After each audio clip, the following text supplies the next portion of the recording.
All right, so I have put together one page that has an overview of how to find K for this reaction, the equilibrium constant. AH represents acetic acid. That should say plus the ROH, which is your alcohol. SA is your strong acid. You make an ester and you make water. Now, thankfully, we did not have a lot of water added at the beginning. The book said use 8 molar strong acid or whatever. We used concentrated. That actually helps us.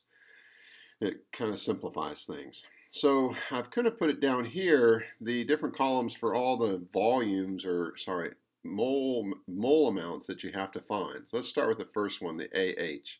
This is our acetic acid. We had 15 mils that we added, but I titrated just 0.25 mils so that I can get some concentration of just this much. And then we could magnify that or expand it to 15 mils using an expanding the ratio type of formula. 0.250 mils of my acetic acid required 0.00455655 moles of NaOH.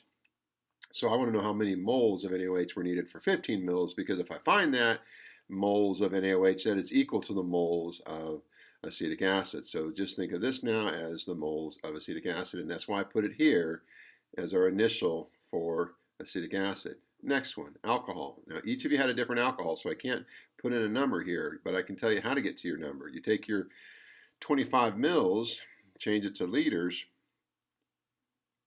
I apologize, that should just be 25 mils, just 25 times your density. 25 mils, because density is grams per mil, gives you the grams of your alcohol. Now, if you have ethanol, you have to times that by 0.95 and then times it by molar mass to get to your mole value.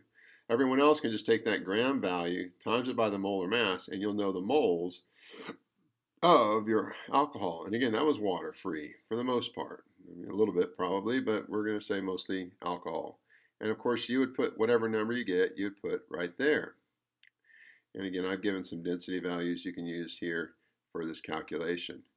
Now the NaOH for the strong acid, our catalyst.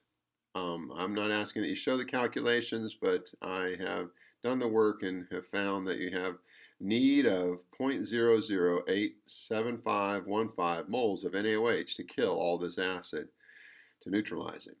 Okay, moving on. Water. That was a concern. I forgot that we may have to determine how much water we had at the beginning. Thankfully, because we used glacial acetic acid, 99.5% acetic acid, and some sulfuric acid, which is 96%, the little 4% of water is insignificant compared to the amount of water we make, because we only used 0.5 mils of the acetic acid.